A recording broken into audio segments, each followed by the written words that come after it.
Hello and welcome to the Dad Whisperer. I'm your host, Dr. Michelle Watson, and I welcome you again today to this conversation where my passion is to help dads become heroes. And because most every dad I meet wants to be the best dad he can be, each week you know that I want to give you one more tool to add to your fathering toolbox just to achieve that goal. But before we begin, let me just review the template that works as a grid to guide us week after week, which is where I want you dads to envision yourselves standing side by side, ready to run your fathering race this week. And I'm your coach on the sidelines saying, on your mark, get set, go. On your mark being the starting point with the theme of our conversation. Get set. I'm going to fill that in with stories and stats. And then go is your one practical action step this week where you can put your love for your daughters and your sons into action. Well, one of my favorite things to do here on the Dad Whisper is to address different aspects of fathering that can apply to literally every single dad in America. And today we're going to be talking about something that's never been addressed on the program, which is the powerful role that a father-in-law can have in the lives of his daughters-in-law. Well, I'm so excited to have my friend Jeff Kemp here today. I met Jeff about 2.5 years ago at a fathering conference, and Jeff was the first person who approached me and encouraged me immediately after my presentation.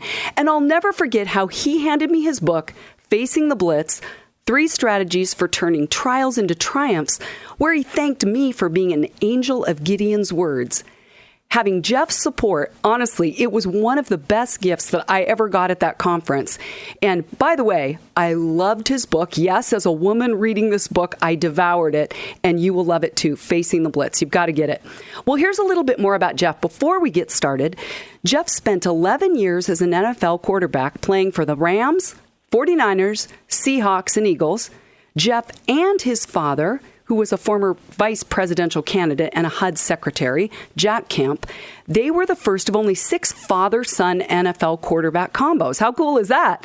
And after his football career ended in 92, Jeff dedicated himself to public service and founded Stronger Families, which he led for 18 years. Then from 2012 to 2017, he was on staff at Family Life in a family strengthening role. And he's spoken to businesses, organizations over 20 years with over 1,000 presentations. But more importantly, Jeff has been married to his wife, Stacy, for 34 years, and he is a dad to 4 sons with 3 daughters-in-law, and he's just about to add a 4th into the fold of the Kemp family this year. Well, all of this simply means that Jeff has had a lot of experience with relationships, especially when it comes to loving his daughters-in-law. Welcome, Jeff Kemp. Hey, thanks, Michelle. It's good to be with you. I've made all the mistakes, so that's all my experience. There you go. Facing the Blitz, right? Well, yeah. On your mark, today I've titled the program, Investing in 4 Daughters-in-Law, A Dad's Journey. And before we get started about you investing as a father-in-law, I love how you said, Jeff, when we were talking, that when Colby just got engaged, you said, it soon will be 4 for 4 answered prayers.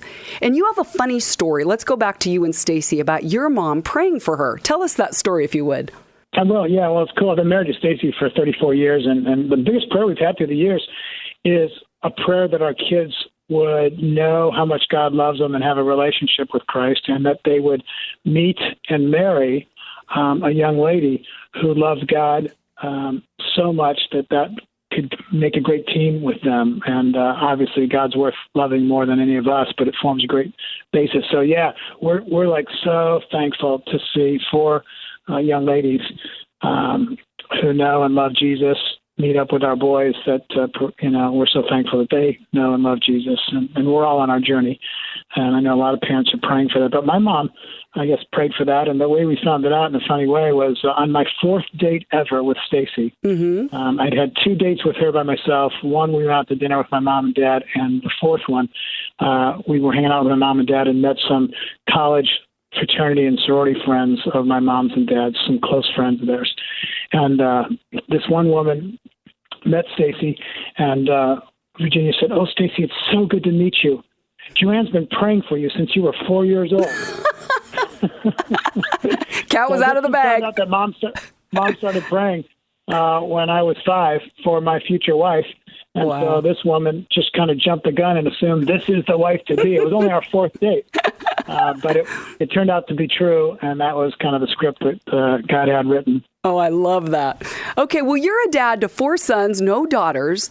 Here you were in the NFL, you're a man's man. Did you ever want daughters, or were you more comfortable with sons? I wanted a wife, but I didn't necessarily want a daughter. I loved boys, and we were having a blast with boys, and we picked out some girls' names. And so, yeah, sure, we were excited at some point to have a daughter. But after the second was a boy, and then the third was a boy, and we were just passing down all of these Adidas shoes and sweatsuits, we started to figure out, well, I guess this is just a boy team. There you go. Even my wife was cool with, okay, if we're designed to raise boys, give us another. And sure enough, we got another boy. So I am not a super experienced guy when it comes to relating to females and to daughters. And I don't think I started off very well as a husband in terms of sensitivity and empathy and emotions. My dad was a great guy, but I don't think he understood or practiced empathetic service of your wife and tapping into the emotions of a woman. And I didn't either. Mm-hmm. And then we got a bunch of boys, and we ran a little fraternity in the house. Right. And I had 2 younger sisters and a younger brother when I was a kid, so I wasn't all that comfortable with girls, even dating. It took me a while to feel comfortable dating girls, and they were like, the mystery to me, very interesting, but I didn't really know how to, be calm and cool and collected and secure as opposed to insecure with them. So we had boys all the way, and God kept our marriage together and taught us some things, and eventually we picked up daughters by acquisition through marriage. So do you remember, what was that like when your first son was bringing home a girl that's now going to wear the Kemp name, What was that like for you in those early days to have a girl around? It was really fun, but it was fascinating. Just observing him showing affection and caring a whole lot about someone, because we kind of had this sense that he was super aloof and cool and didn't need anyone else. But all of a sudden, this one girl really has his attention, and he's on unique behavior. I don't know if I'd call it best behavior, but unique behavior. And so that was fun to see kind of his attraction and affection and this interaction maturing in a sense, to calibrate himself to another person. And then having a young lady around the house. She came out for a visit to Seattle from New York City, and we ended up on a ski trip together, and I asked questions and learned things, and dinner conversations were so different than the normal ones, and the humor was a little bit less potty humor and dumb boy humor, not completely, but a little bit more refined. And there was just a new dynamic in the house with a young lady that wasn't their mom or my wife. Oh, I love that, because that even segues into what I was going to ask you, is how has having them around your home, these females, changed the tone of your family dynamics? It sounds like it has. Well, it brings out a different side of your sons, and it, I think, elevates the civility in the home a bit. If it's an all-male family to begin with. I love that. Elevate civility. We weren't Neanderthals, but I was, a Christian dad who would like to maybe open the Bible and read it at the dinner table and give some sort of spiritual mentoring to my family. And some boy would make a crack, and then the guy next to him would start laughing, and pretty soon it devolved into chaos, and I really didn't accomplish much. There was a little more sustained conversation and a little more politeness, and we asked questions of this person, and this person would explain things and tell about her life. And it was interesting. It was a very different life. She was a designer, and she came from Alabama, and her modus operandi of life was, much different than a bunch of these jock Kemp boys. Right. So that was cool. And I started realizing there's a whole new character of a person in this young lady and in each of them. And there's a different style of being, like a different style of being a person, because they were a female, B, they weren't calibrated in the Kemp family, and C, they came from a totally different family and different experience and different personality and different sex. Right. So it sounds like adding in females to your family has added another shade of color, different color, hues, tempos to your family rhythm, which is so cool to hear. Oh, yeah. It improved things. And it made the boys kind of recall funny stories. So dinner conversations and sitting around afterwards, they'd tell stories either about each other or sometimes the things that they'd gone through to kind of bring the girls up to speed or just to entertain them. And it's always fun to hear the stories and jokes and silly things and experiences of the past. And boys don't automatically speak all that much. So that was cool. And then listening to these women's approach towards life and towards issues. Sometimes they'd kind of have a different take on something political or cultural or social or moral than we did. And I thought it was enlightening and improving in some cases. So that was fun. And that's really cool. It was a different dynamic to our family, and it made the conversations even more rich.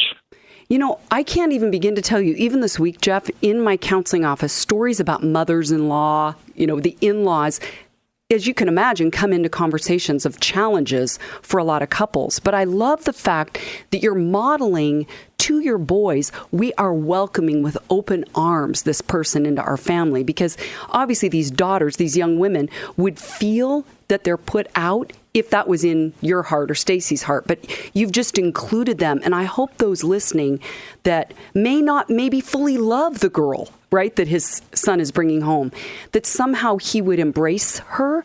I mean, could you speak to the dads that have a daughter-in-law that maybe isn't who they thought they prayed for coming into the family? How do you navigate that? I think how you handle anything in life where reality is different to your expectations is you don't say reality sucks. You say, you know what, maybe my expectations were not all that well formed. Maybe they were selfish. Maybe they were narrow. Maybe they were uninformed. And when we expect life to make us happy with some perfect set of circumstances, we're basically living out a formula for this disappointment. So, you can expect God to be good, but you can't expect all your circumstances to be good and people who come into your family to be exactly the way you want them to be. And remember, you're not perfect, so maybe you're meant to learn something. So the big message there is God is sovereign, meaning he is in control of everything. And in the long run, everything is going to work out, even though it's a fallen world with much evil, which Satan caused and God didn't. It's going to work out the way God wants. He's sovereign. So this daughter, this girl your guy's dating, at this season of life, this is what God has.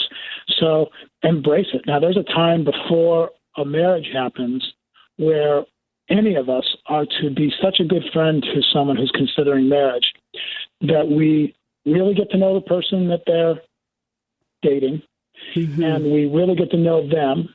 We find out if they have a good picture of marriage and lifelong commitment and what it'll take, and is there a commonality of faith and perspectives and goals? Are they both committed to marriage and selflessness? And if it's not a right match, we owe it in love to help that person know that. But you know what? It's not out of our tastes that we would say such things. It's out of our concern for that other person. So anyway, when you get a daughter-in-law who's a little different than you might have expected, I might have a quirk or two, even though you have 600 quirks. Then say, you know what, God's sovereign. There's a reason she's here. And she is there to bring out the best in my son. And our family is going to gain by learning, listening, adjusting, and maturing to accept this person. Just like in marriage, your spouse has a bunch of things that you used to think were cute, and now they bug the heck out of you. God wants you to accept that person 100%, including all those things, and say, I'm not going to work on changing them, because by truly loving them for who they are, that's pulling me into the most selfless love that convinces them that they're secure. And then if they're supposed to change, they'll change because you love and accept them, not because you're harping on their problems. Oh, anyway. Oh, that's so good. God's sovereign. God's sovereign. Accept your daughter-in-law. Accept your son-in-law. And love is the best pathway for that person adapting and adjusting to the family dynamic.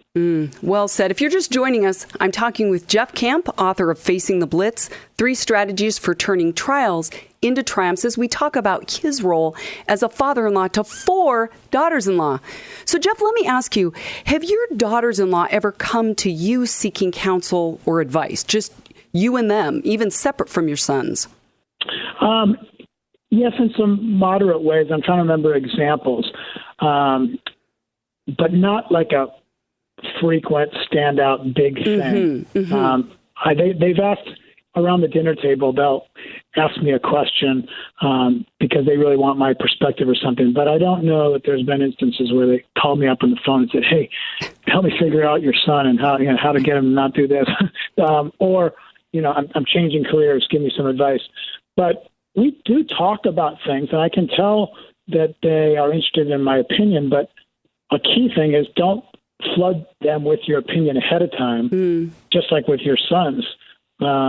My sons would much rather come to me on their initiative than me come to them on my initiative, which it lets them be their own men, So I think I can remember some dinner conversations where Dana, one of my daughters-in-law, asked some questions, and I think there's an openness in these girls to look for perspective both from my wife and from myself. But you know what? It's not frequent. It's not primary. Their folks are their primary person in their life. And one of the girls, I asked what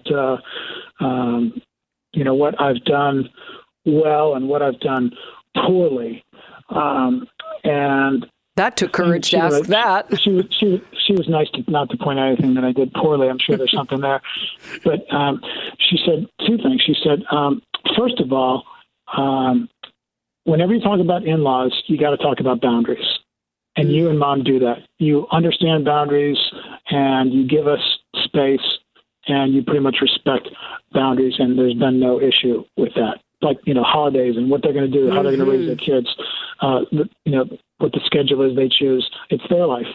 And that's not always easy. So, we may have our little conversations between us, Stacy and I, but she always reminds me, don't say that to them, and let's not give them any impression that we'd like them to do this trip with us or do this, So it doesn't mean we're perfect people. It just means we coach each other and give our in-laws space and respect boundaries.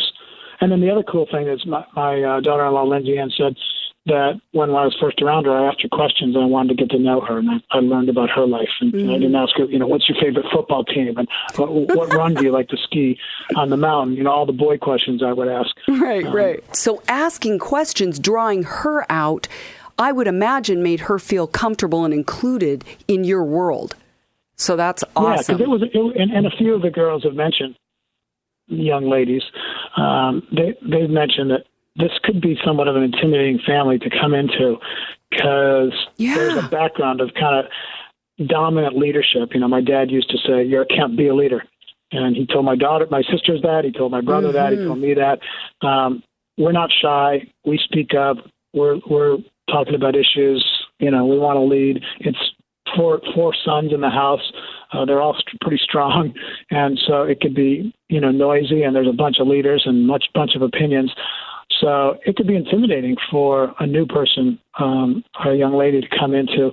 But asking these daughters-in-law questions, which I've done and my wife has done, says you're the agenda, we're not the agenda. You're the interesting thing, not who we are. We have a ton to learn about you, so go ahead and tell us. And that does make them feel better, and it changes the family dynamic because the conversation ends up being about things that come from their life, not ours. Yeah, well said. I wrote down a quote that I was going to highlight in our interview so speaking of your father, you said, "My father always gave me the vision that any situation can be improved. Any problem can be overcome. Any goal can be accomplished. Any blitz can be beaten. Any trial can have deeper meaning or growth." So like you're saying, your dad set the model for speaking into your kids' lives. And it sounds like you've carried that tradition on with your kids, with your sons, your daughters-in-law. Definitely with my sons. With your daughters-in-law, there's a time and place for that, but you don't quite do so much proactive coaching without them opening a door. So I've modeled that kind of optimism and let's turn bad into good and let's look at both sides of this issue and not just criticize it or bemoan it. Let's look for solutions. So that's just a tone that I like to take in talking about issues or life or whatever. But recently we did we spent some time with our oldest son and his wife and their little baby, the first grandchild in our family. And the baby got a norovirus. And I ended up getting it too. And it spread through a bunch of us. But it was tough. The baby had to go to the hospital for some IV to make sure it didn't get dehydrated, and a little oxygen tank with those little things in the baby's nose. And it wasn't hyper serious, but it was serious enough to spend the night in the hospital. And it made for a tough family trip, being taking care of a baby that's waking up at night and can't sleep and is uncomfortable and needs special care. And I just remember a couple times affirming my son and my daughter-in-law, both together and individually towards my daughter-in-law, that, man, you're doing a great job. This is not hard, and this probably isn't what you intended, but everything, is a chance to show how much you love and grow, and you're doing a great job with him, and we appreciate you. So little things like that, when things aren't going perfect or you see someone having to deal with a challenge, affirming them in that. Because a lot of us humans, we'd rather just have our circumstances be good, and then we complain about the circumstances not being good, or we hear someone else say, man, that sucks, you got sick on your vacation, so did your baby. As opposed to, hey, I really saw some good stuff under tough circumstances during this last week, when you were dealing with that. Yeah. And that leaves a positive deposit.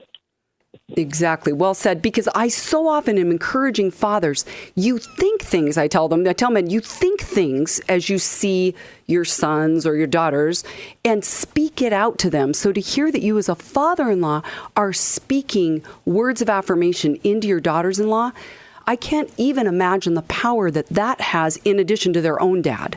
I'm sure they got great families. It's just interesting because these young ladies have a different way of being that came from a different family. And there's some things they have that we haven't understood or practiced that are cool. And there's some things that we do that are cool that maybe their families didn't have. Yeah, but exactly. You kind of got to tap into what they have and see that that's an addition to life. And be very careful not to say, hey, but our way is really great. Let me tell you how we do things, and maybe you should try this. That is going to backfire. That is crossing a boundary unless they ask for some help. Yep. Well, I end every broadcast. You heard me saying at the beginning of the show that I love to have a go step, a way that dads can be challenged with one way to put their love this week into action for their daughters or daughters-in-law in this situation. So can you think, Jeff, of one way this week that fathers-in-law can let their daughters-in-law know that they're valued and loved by them? Well, first idea that just popped in my head is get their phone number in your phone and text them. Awesome. And do something real brief.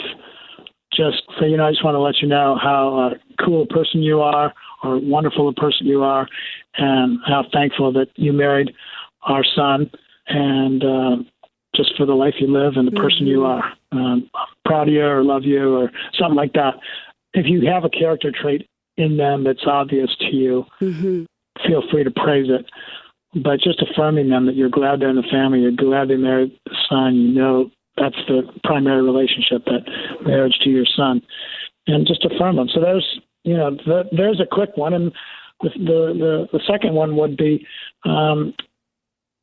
pray for your daughter-in-law and pray that God deeply blesses her with a fabulous relationship with God and a fabulous relationship with your son-in-law, and that you always carry yourself in a respectful, loving manner with appropriate boundaries that lets that couple be the prime couple, not grandma and grandpa be the prime couple, Exactly. So I love how you're saying both of the action steps have to do with communication. One is to your daughter-in-law directly by affirming her. The other is to God about her. So, wow. Today you've been listening to Jeff Kemp talking about his story as a father-in-law to 4 daughters-in-law, almost. And I would encourage you to get his book, Facing the Blitz. Take his advice, get out there on the field, put your love for your daughter into action. And remember, you can always write to me at drmichelle@thedadwhisperer.com. Let me know how you're putting these things into practice. Go to my website at drmichellewatson.com and find free resources where you can sign up for my Dad Daughter Friday blogs. And I just want to put resources into your hands. So thank you, Jeff, so much for joining me today. It's been a joy to have you here. Hey, it's been my pleasure, Michelle. And like you said, I want to encourage people they can find love and power to face life's blitzes. And I got stuff on that at facingtheblitz.com. So there's another resource, facingtheblitz.com. Excellent, excellent. Well, have a great day, Jeff. Thanks so much for joining us.